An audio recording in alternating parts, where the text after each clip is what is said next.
그래서 우리가 9장과 10장은 긴밀하게 연결이 되어져 있습니다. 우리가 9장부터 계속해서 우리의 구원에 대해서 우리가 지금 계속 살펴보는 가운데 있지 않습니까? 그 인간의 구원에 있어서 로마서 9장에서 바울이 강조했던 것은 바로 하나님의 절대 주권이었습니다. 인간의 구원은 인간의 의지나 혈통에 달려있는 것이 아니다. 인간은 아담의 타락 이후에 죄로 죽어있는 존재다. 그래서 우리가 구원받기 위해서는 우리가 할 수 있는 일들이 아무것도 없다는 거예요. 절대적인 하나님의 주권 가운데, 하나님의 약속 가운데, 하나님의 선택 가운데 달려있는 것이다 라는 그런 사실들을 우리는 이미 로마서 9장을 통하여서 살펴봤습니다. 하나님을 향해서 우리 모든 인간들은 다 죽어있는 존재이기 때문에 하나님을 향해서 어떠한 선한 행위도 할 수 없다는 거죠.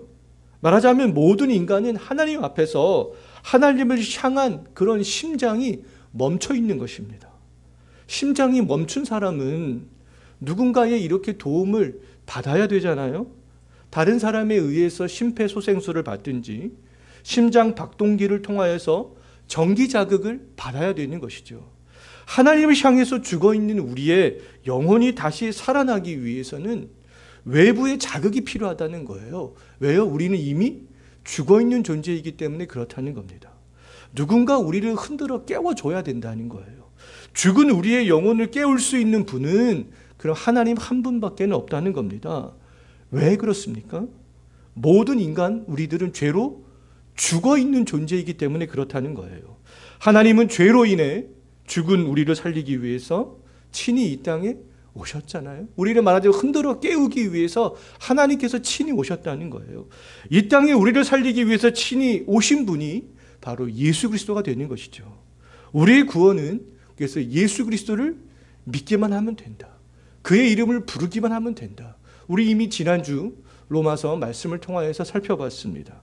나의 의지를 동원한 행위를 통해서 예수를 믿으려고 하는 것은 심장이 멈춰있는 사람이 자기 의지를 동원하여서 스스로 심폐소생술을 하려는 것과 똑같다는 거예요.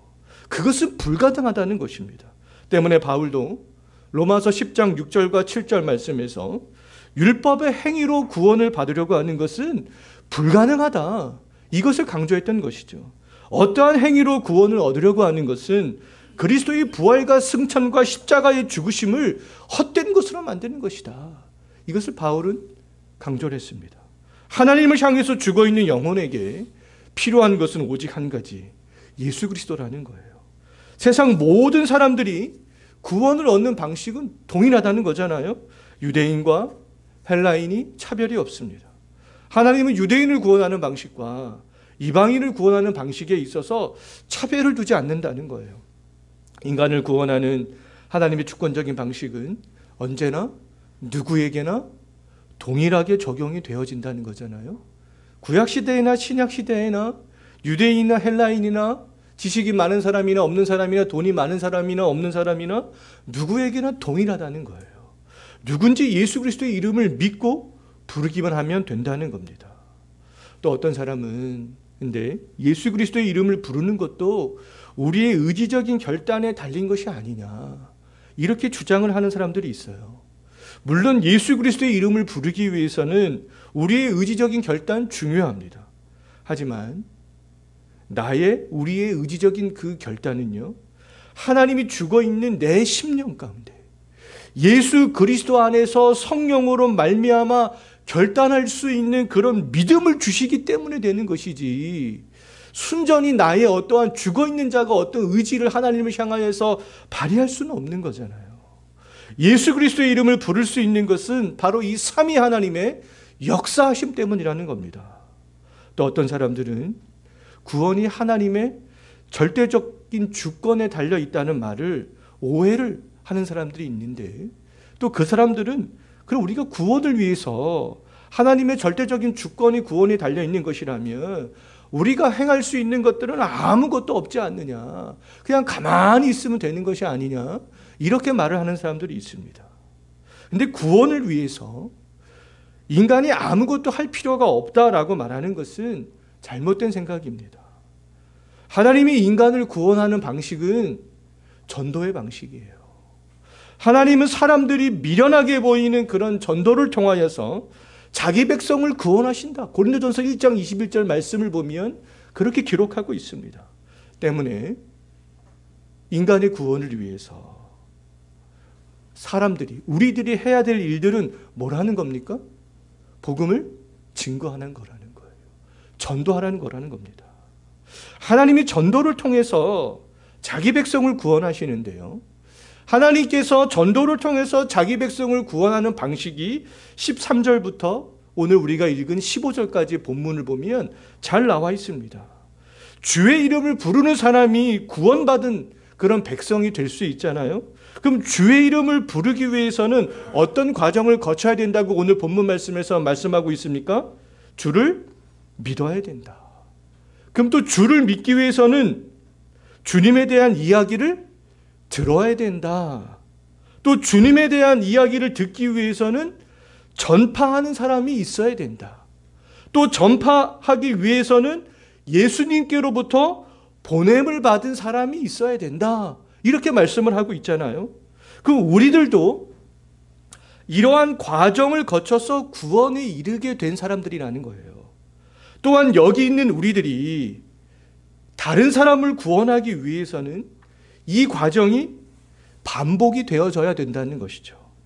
지금까지 하나님께서는 보내심과 전파와 들음과 믿음과 부름의 과정을 통해서 선택되고 약속된 자기 백성을 구원해 오셨다는 겁니다.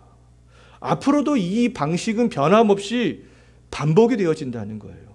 이 반복 외에 구원에 이룰 수 있는 길이 있다는 거예요? 없다는 거예요? 없다는 겁니다. 이 5가지 방법은 구원을 얻음에 있어서 아주 굉장히 중요한 모든 과정들이지만 가장 중요한 과정은 바로 첫 단계 보내심이라고 할 수 있습니다. 보내심. 보내심을 받은 사람. 이 사람들이 가장 중요한 거죠. 사람들을 교회로 초대하는 것은 누구나 할 수 있어요. 야, 한번 교회로 한번 와봐. 우리 교회에서 뭐 잔치하는데 한번 와봐. 예? 이렇게 하는 것은 누구나 할 수 있습니다. 마태복음 7장에 나오는 거짓 선지자들도 그런 일들을 할 수 있는 거잖아요. 심지어 하나님을 알지 못하는 사람들도 할 수 있는 일들이 되겠습니다.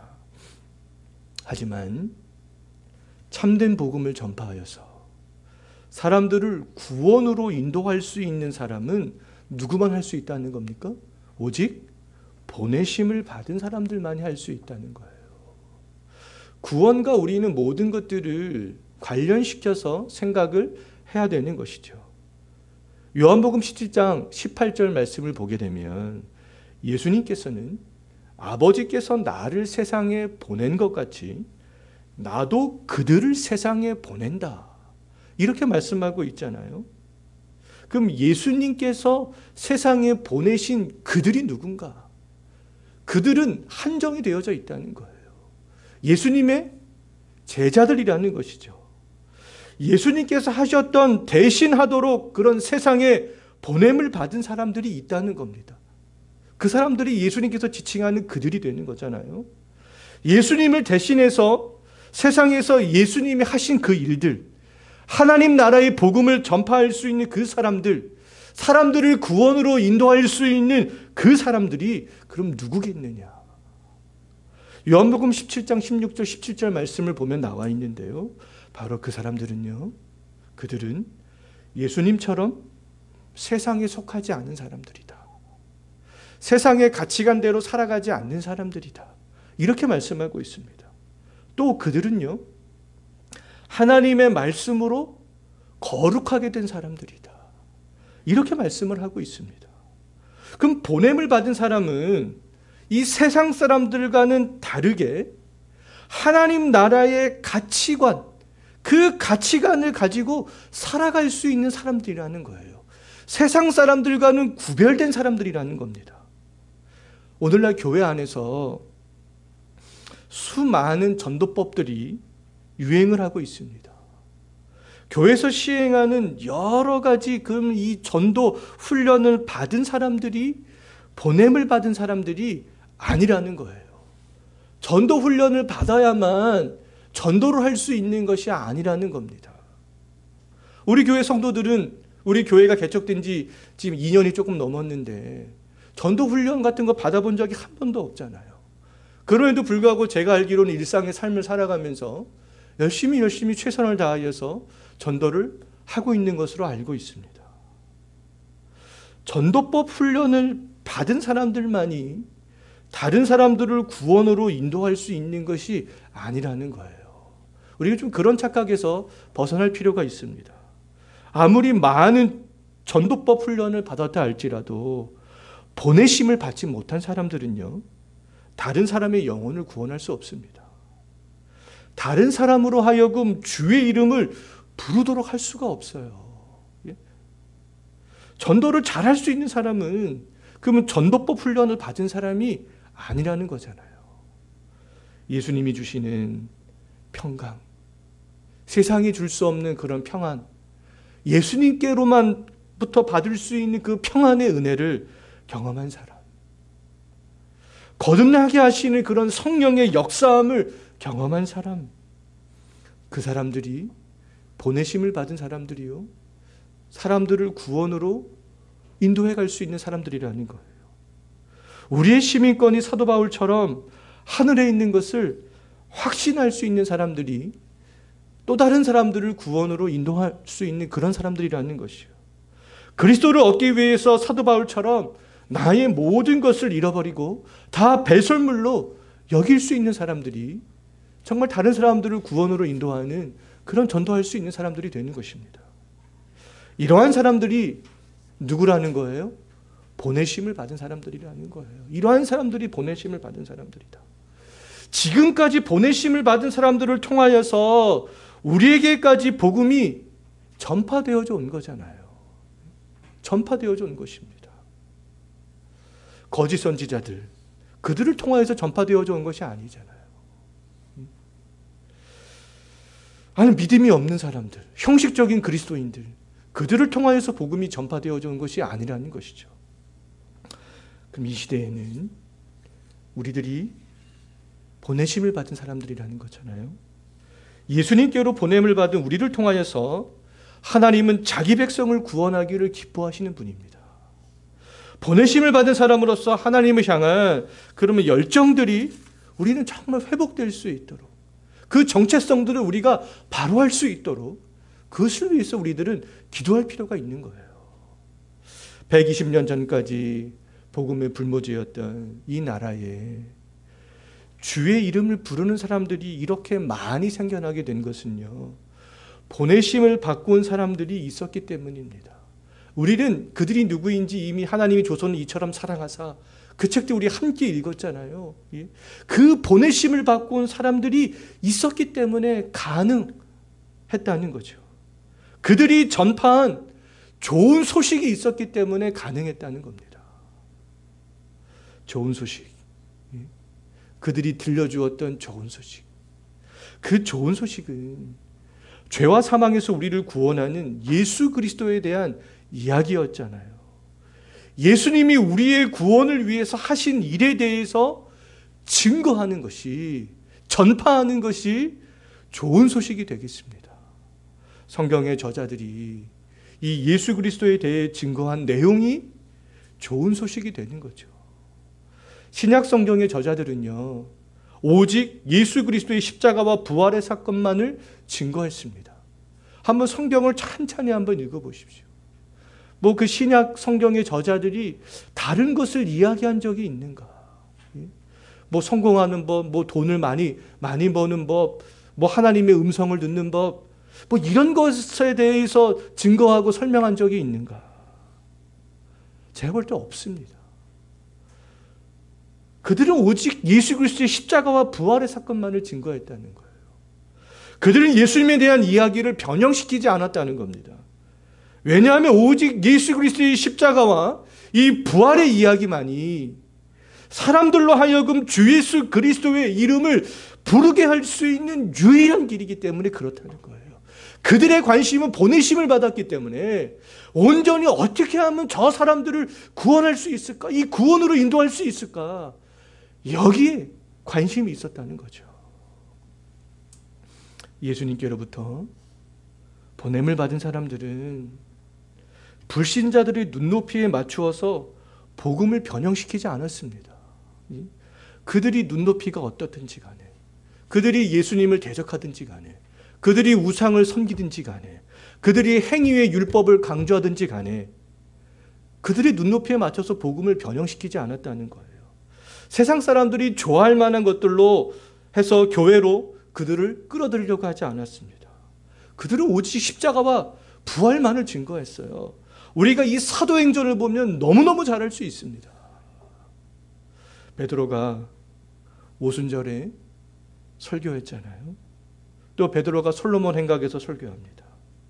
또 베드로가 공회 앞에서 변호합니다. 스데반 집사가 자기를 돌로 던지는 그 사람들 앞에서 설교합니다. 예루살렘 교회에 박해가 와서 사람들이 흩어지면서 또 증거하잖아요. 빌립이 에티오피아 내시에게 가르쳐준 말씀이 있어요. 베드로가 이방인 백부장 고넬료에게 설교한 것이 있습니다. 바울과 바나바가 안디옥과 이고니온과 루스드라에서 전도한 것들이 있어요. 바울이 빌립보에서 루디아와 감옥의 간수에게 증거한 내용들이 있습니다. 그리고 바울이 데살로니가와 베레아와 아덴과 고린도와 에베소를 비롯해 마게도니아와 헬라의 여러 지역을 다니면서 전도한 것이 있습니다. 또 바울이 붙잡혀서 공회와 재판을 받을 때 증거한 것이 있어요. 그러한 사도행전 2장부터 사도행전 28장까지의 총체적인 내용이 다 이러한 내용이에요. 그들이 증거한 것 바로 무엇이었습니까? 예수님의 십자가와 부활에 관한 그런 소식이었다는 거예요. 사도행전은 처음부터 마지막까지 예수를 증거함으로 말미암아 사람들로 하여금 주의 이름을 부르게 하는 내용입니다. 주의 이름을 부르는 사람들을 통해서 교회가 어떻게 세워져 가는지 그것에 대해서 가르쳐주는 말씀하는 그런 내용이 되는 것이죠. 정말 많은 사람들은 이 사도행전 2장만을 집중하여서 우리들도 어떻게 하면 그런 성령의 신비한 능력을 경험할 수 있을까 여기에만 집중을 하는데, 우리가 예수님께서 성령께서 그러한 능력을 경험할 수 있도록 해주신 것은 바로 이 십자가와 부활의 사건을 통하여서 구원받은 사람들을 하나님께로 인도하고 교회를 세우기 위함이었다는 거예요. 그것이 사도행전의 전반적인 내용이 되는 것입니다. 그들은 오직 사람들을 구원으로 인도하기 위하여서 예수님만을 증거했어요. 보내심을 받은 사람들이 입에서 나온 전파한 그 좋은 소식이 뭐였다는 거였습니까? 예수님에 관한 거였다는 거예요. 그럼 보냄을 받은 사람들이 전파해야 될 것은 오직 예수 그리스도에 대한 이야기라는 겁니다. 보내심을 받은 사람들이 전파할 내용은 한정되어져 있다는 거예요. 그래서 보내심을 받은 사람들이 뭐 이 얘기 저 얘기 이런 얘기 세상 얘기 그런 얘기를 하도록 부르심을 받은 것이 아니라는 거예요. 보내심을 받은 것이 아니라는 겁니다. 한정되어져 있다는 거예요. 어떤 이야기로요? 예수에 대한 이야기로요. 성경에 대한 이야기로 한정되어져 있다는 것이죠. 왜냐하면 오직 예수에 대한 이야기만 이 죽어있는 영혼을 살릴 수 있는 좋은 소식이 되어지기 때문에 그렇다는 겁니다. 이미 구원받은 사람들이 그럼 집중해야 될 일, 교회가 온전히 집중해야 될 일은 이것저것 여러 가지 하는 것이 아니에요. 보냄을 받은 사람들이 모여있는 것이 바로 이 교회가 되는 거잖아요. 그러면 참된 복음을 전파하고 수호하고 가르치고 듣고 배우고 여기에 집중을 해야 되는 것이죠. 병원을 찾는 환자들에게 제공해 줄 수 있는 최고의 선물이 무엇이겠습니까? 건강 아니겠어요? 예?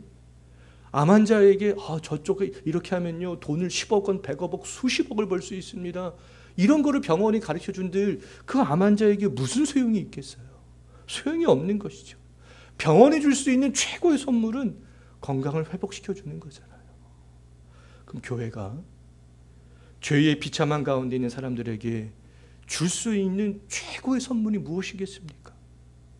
좋은 소식, 영혼을 살릴 수 있는 소식, 바로 이 예수 그리스도에 대한 소식이라는 거예요. 그것이 교회가 해야 할 일 가장 중요한 일이라는 겁니다. 그것을 바울은 강조하기 위해서 또 구약의 말씀들을 끌어오게 되는 것이죠. 15절 말씀은요, 이사야서 52장 7절 말씀을 바울이 인용하고 있는 거예요. 이사야서 말씀은 바벨론 포로 생활하는 이스라엘 백성들을 위로하는 내용이에요. 말씀으로 위로하는 내용입니다. 그들의 삶이 얼마나 비참하겠어요. 그래서 이 말씀으로 위로하는 내용이 되는 것이죠. 하나님께 범죄한 이스라엘 백성들은요, 심판을 받고 바벨론 포로 생활을 하게 되는 겁니다. 바벨론에서 아무런 소망 없이 바벨론 사람들이 시키는 대로 그들의 종의 그런 역할을 하면서 살아가게 되는 것이죠. 바벨론에 끌려서 온 노예로서 그들이 들을 수 있는 소리, 볼 수 있는 것 뭐밖에 없었겠어요? 온통 절망적인 것밖에는 없었다는 겁니다. 절망적인 소리를 들을 수밖에 없었죠. 절망적인 것들만을 볼 수밖에 없었습니다. 이스라엘 백성들이 근데 그러한 상태에 있을 때에 산을 넘어오는 한 발걸음이 있었다는 겁니다. 좋은 소식을 가지고 오는 한 발걸음이 있었다는 거예요. 그 사람이 가져오는 그런 이 소식은요, 바벨론에서 한 번도 들어본 적이 없는 그런 소리였다는 거예요. 다른 소리를 가지고 왔다는 겁니다. 그 사람이 가져오는 소식은 그래서 아름다운 소식이었다. 이렇게 말씀을 하고 있는 거죠. 희망과 소망을 가질 수 있는 그러한 소식을 가지고 왔던 거예요. 주께 보내심을 받은 사람들이 세상에 전파하는 그런 예수님에 대한 그런 복된 소리를 가지고 왔던 것이죠. 세상에서는 들을 수 없는 소리를, 사람들의 영혼을 살릴 수 있는 그런 소리, 소망을 갖게 하는 그런 소리를 가지고 왔다는 것입니다. 이 세상에서 예수님 없이 사는 사람은 바벨론에 있던 이스라엘 백성들과 동일한 상태에 있는 사람들이라는 것입니다. 이 세상에서 많은 것들을 가지고 있다 한들 자기의 영혼을 위해서 할 수 있는 일들이 무엇이 있겠어요? 아무것도 없잖아요. 아프면 또 나중에는 죽음으로 가게 되는, 동일한 사람들이 그 코스로 다 가게 되어져 있습니다. 하지만 우리가 이 세상에서 많은 것들을 소유하지 못했다 할지라도 예수 그리스도 안에 있으면 예수 안에서 세상이 줄 수 없는 그런 소망이 막 생기게 된다는 거예요. 막 그 평안의 은혜가, 세상이 줄 수 없는 그런 은혜가 막 생기게 된다는 것입니다. 바벨론 포로 생활을 하고 있던 이스라엘 백성들은 이 좋은 소식을 전하는 사람들을 통해서 회복에 대한 어떤 하나님 안에서 이제 막 이 소망하는 마음들이 꿈틀꿈틀대기 시작했습니다. 예수 그리스도를 통해서 우리가 가질 수 있는 그런 소망도 동일하다는 거예요. 우리의 영혼에 대한 소망, 삶의 목적에 대한 소망, 영원한 삶에 대한 소망, 그런 소망들을 우리가 경험할 수 있게 된다는 것이죠. 가질 수 있게 된다는 것입니다. 이 땅에서 근데 우리가 사는 동안에 우리의 실제적인 어떠한 삶의 환경은 변하지 않을 수 있어요. 그럼에도 예수 그리스도를 통하여서 무엇을 가질 수 있어요? 소망, 기대, 희망, 이것을 가질 수 있게 된다는 거예요. 대표적인 사람이 바울입니다. 바울은요, 삶이 고달플 때마다 완전하진 않지만 그 희미하게 보이는 예수 그리스도에 대한 그런 지식을 나는 가지고 있다. 지금 나는 예수 그리스도에 대한 지식이 거울로 보는 것처럼 나는 희미하게 갖고 있다. 그렇게 이야기를 하고 있잖아요. 하지만 예수 그리스도에 대한 그 조그마한 지식을 통하여서 바울은 무엇을 볼 수 있었어요? 장차 완전하게 보게 될 예수 그리스도를 소망하고 희망할 수 있게 되었습니다. 바울은 이 땅에서 살아가는 동안 예수님에 대해서 완벽하게 알 수 없었지만 예수님에 대한 그래도 지식이 있었기 때문에 예수님처럼 세상에 속한 삶을 살지 않고 하나님 나라를 소망하며 그렇게 살아갈 수 있었죠. 우리들도 우리를 구원으로 인도하는 예수 그리스도에 대한 좋은 소식을 조금이라도 소유하고 있다면, 희미하게나마 소유하고 있다면 그 지식이 우리를 살리는 지식이 될 수 있다는 거예요. 소망을 주는 지식이 될 수 있다는 겁니다. 우리들이 누군가가 증거해 준 예수님에 대한 그 좋은 소식을 통하여서 하나님 나라에 대한 소망을 갖게 되었다면 그 우리들이 할 일이 있잖아요. 그것은 우리들도 다른 누군가에게 예수에 대한 좋은 소식을 전하는 발의 역할을 감당하는 것이 되어져야 되지 않겠어요? 하나님께서 이 시대에 우리를 그 일들을 하도록 보내셨다는 겁니다. 그럼 우리가 전파해야 될 것은 자꾸 다른 것에 신경 쓰지 말고 오직 예수면 충분하다는 거예요. 오직 예수면 죽은 영혼을 살릴 수 있다는 겁니다. 오직 예수면 사람들을 구원으로 인도해 올 수 있다는 거예요. 정말 우리들은 그것만을 전파할 수 있는 우리들, 또 여러분들, 또 우리 교회가 되었으면 좋겠어요. 정말 바벨론에서 포로 생활을 하던 모든 이스라엘 백성들은 좋은 소식을 전파하는 사람의 소리를 다 들었지만, 근데 안타깝게도 모든 사람들이 그 소리를 다 믿었던 것은 아니었습니다. 16절 한번 보십시오. 이사야 선지자는 그 좋은 소식을 모든 사람들이 다 들었지만 순종하지 아니하는 사람들이 있었다. 그래서 그것을 보고 한탄할 수밖에 없었습니다. 사람들은 좋은 소식을 가지고 온 사람들을 통하여서 좋은 소식을 들어요. 근데 모든 사람들이 그것을 다 믿는 것은 아닙니다. 그 소식을 듣고 모든 사람들이 다 희망을 갖게 되는 것은 아니에요. 좋은 소식을 믿고 받아들인 사람들은 바벨론에서도 희망적인 그런 삶들을 살아갈 수 있었지만, 그 좋은 소식을 믿지 않은 사람들은요, 이전과 동일하게 절망적인 삶, 아무런 소망 없이 노예의 그런 삶들을 살아갈 수밖에 없었습니다. 지금도 마찬가지가 아니겠어요? 복음의 소식을 많은 사람들이 듣습니다. 그럼에도 그 좋은 소식을 들은 모든 사람들이 예수님을 다 믿는 것은 아니잖아요. 예수님에 대한 소식을 듣고도 믿지 않는 사람들은 그냥 이 세상의 삶이 전부인 줄 알고 바벨론 포로 생활을 하던 사람들처럼 그냥 이 세상에 집중하며 그들은 그렇게 살아가고 있습니다. 예수님에 대한 소식을 듣고도 믿지 않는 사람들은 세상에 대한 소망이 없다는 것을 알면서도 의지하고 기댈 데가 없는 거예요. 마음이 공허할 때, 외로울 때, 고독할 때, 좌절될 때, 고통스러울 때 기대고 의지할 데가 없습니다. 그렇기 때문에 그들은 또 여전히 세상에 기댑니다. 세상에 있는 것에 목적을 두고 살아갈 수밖에 없게 되는 것이죠. 그런데 그러한 것들이 어떤 나의 공허함과 고독함과 그런 것들을 채워줄 수가 없잖아요. 지식과 부와 명예와 모든 것들을 누려보았던 솔로몬이 하나님 밖에 있는 자신의 인생을 헛된 인생이었다, 이렇게 고백을 하고 있잖아요. 하나님 밖에 있는 인생, 지식이 아무리 많아도, 돈이 아무리 많아도, 명예가 아무리 높아도 다 헛된 것이구나, 공허한 것이구나, 이렇게 고백을 했습니다. 그것처럼 세상의 목적을 두고 살아가는 사람들도 무엇을 한다 해도 만족감들을 누릴 수가 없다는 거예요. 교회 생활을 오랫동안 했어도 마찬가지일 수 있습니다.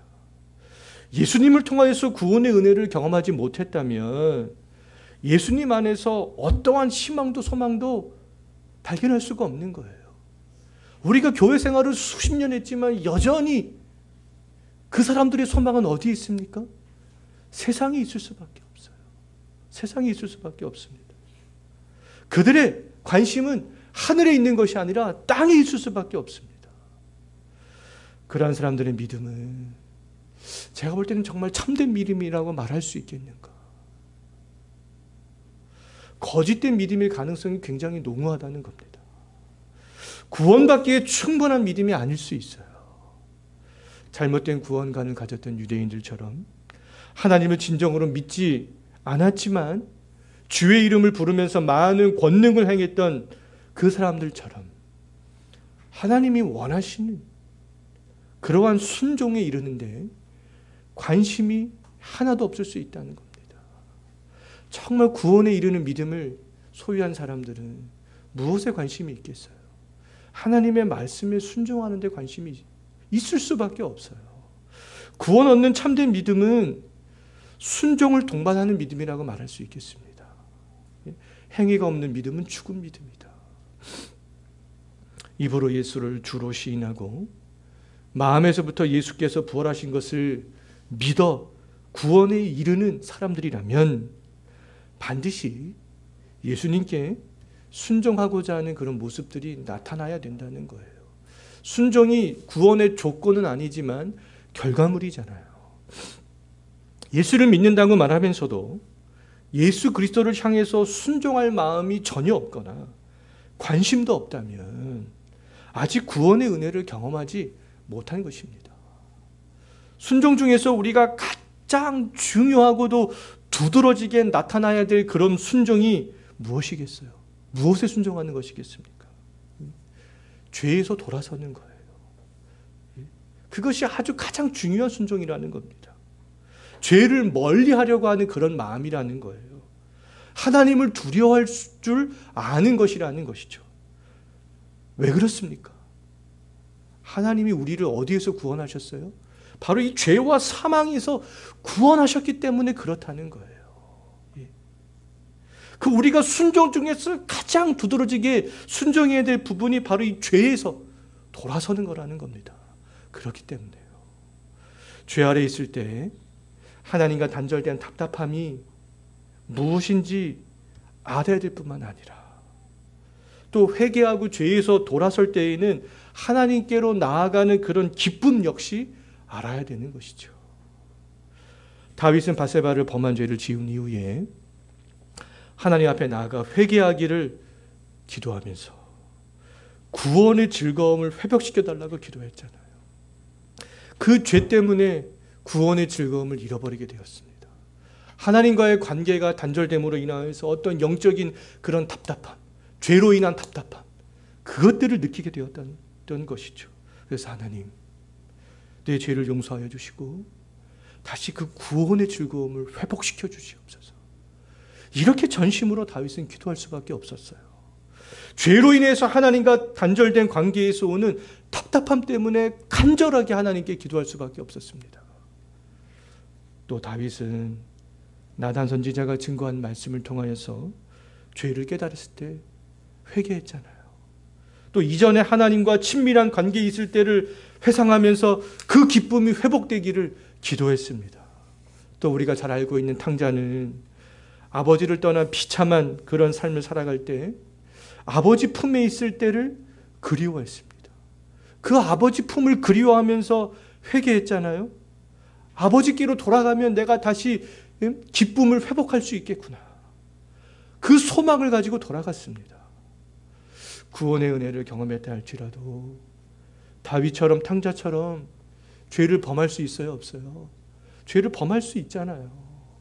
죄를 범할 수 있습니다. 그럼에도 불구하고 우리는 이 말씀을 들을 때에 회개하고 죄에서 돌아서서 하나님께로 나아가는 기쁨을 회복하려고 해야 되는 것이죠. 이러한 사람들이 순종을 동반한 참된 믿음을 소유한 사람들이라고 말할 수 있겠습니다. 순종을 동반하는 구원 얻는 믿음은 예수 그리스도에 대한 이야기를 들을 때 생긴다는 거예요. 그런데 그러한 믿음은 말씀을 들을 때 생긴다는 겁니다. 그럼 우리가 교회에서 들어야 되는 말씀, 보냄을 받은 목사, 보냄을 받은 교사, 보냄을 받은 그 전도자들에게 들어야 될 말씀은 어떤 말씀이라는 거예요? 그리스도에 대한 말씀이라는 겁니다. 나를 웃게 해주는 이야기, 나의 어떤 감정을 위로해주는 이야기, 돈을 많이 벌 수 있는 그런 이야기가 아니라는 거죠. 그러한 이야기는 나를 구원으로 인도해 주지 않습니다. 그러한 이야기는 죄 가운데 있는 나를 회개로 나아가게 해주지도 않고요. 그리스도 안에서 기쁨을 회복시켜 주지도 않습니다. 오직 그리스도에 대한 말씀을 들을 때만이 순종을 동반하는 참된 믿음을 가질 수 있게 된다는 것이죠. 그리스도의 말씀을 들을 때 그 말씀을 통해서 성령께서 역사하시고 또 주께서 우리의 마음을 열어주신다는 거예요. 근데 그리스도에 대한 말씀은요, 한두 번 듣고 끝내는 말씀이 아닙니다. 평생 동안 반복적으로 들어야 되는 말씀이에요. 지난주에 교회 왔는데 또 십자가와 부활. 또 다음 주에 교회 왔는데 또 예수님. 교회는 그러한 곳이에요. 예? 그러한 곳입니다. 제 입에서 어떤 이야기가 나오기를 원하십니까? 예? 제 입에서 예수님의 이야기가 나와야 교회가 바로 설 수 있어요. 이 땅에 있는 많은 교회 목회를 하는 목사님들의 입에서 예수의 이야기가 나와야 교회가 세속화되고 타락하는 것을 멈출 수 있습니다. 그때 비로소 멈출 수 있어요. 예수에 대한 이야기는 평생 동안 반복적으로 들어야 되는 말씀이 되겠습니다. 왜요? 하나님 나라에 가면 뭐합니까? 계속 예수에 대한 말씀을 들으면서 하나님께 경배하면서 찬양하면서 그런 삶들을 영원토록 사는 거잖아요. 반복적으로 이 말씀을 들을 때에 다윗처럼 탕자처럼 회개하는 삶을 살 수 있고요. 구원에 이르는 믿음을 갖게 될 수 있습니다. 빌립보에 살던 루디아는 바울이 말씀을 증거할 때 마음이 열려서 구원에 이르게 되는 믿음을 갖게 되었지만 루디아는 바울이 전한 말씀을 처음 들었던 건 아니었습니다. 사도행전 16장 14절 말씀을 보게 되면요. 이미 루디아는 이전부터 하나님을 섬기는 사람으로 하나님에 대한 이야기를 많이 들어왔었어요. 근데 바울이 말씀을 증거할 때 성령께서 역사하셨던 것이죠. 베드로가 설교할 때 성령을 받았던 이달리아 백부장 고넬료도 마찬가지였습니다. 사도행전 우리가 10장을 보게 되면 잘 알 수 있는데요. 고넬료도 베드로에게